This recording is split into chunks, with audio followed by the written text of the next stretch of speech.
Okay, so now that we've combined the ingredients for the bulgogi marinade, which includes 3 tablespoons of soy sauce, 2 tablespoons of mirin, 2 tablespoons of sugar, 1 tablespoon of sesame oil, and what I'd like to call my secret ingredient, 1 tablespoon of citrus jam. Now we mix in some sesame seed and black pepper. Stir the meat around and let it sit.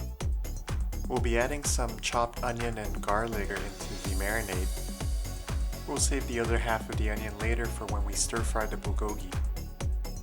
Stir frying is easy. Just put in some oil into a hot pan, toss in half the onion. Once the onion starts caramelizing, then you can toss in the marinated meat. And that's all there is to it. You'll have a fantastic bowl of Alvin's bulgogi. Enjoy!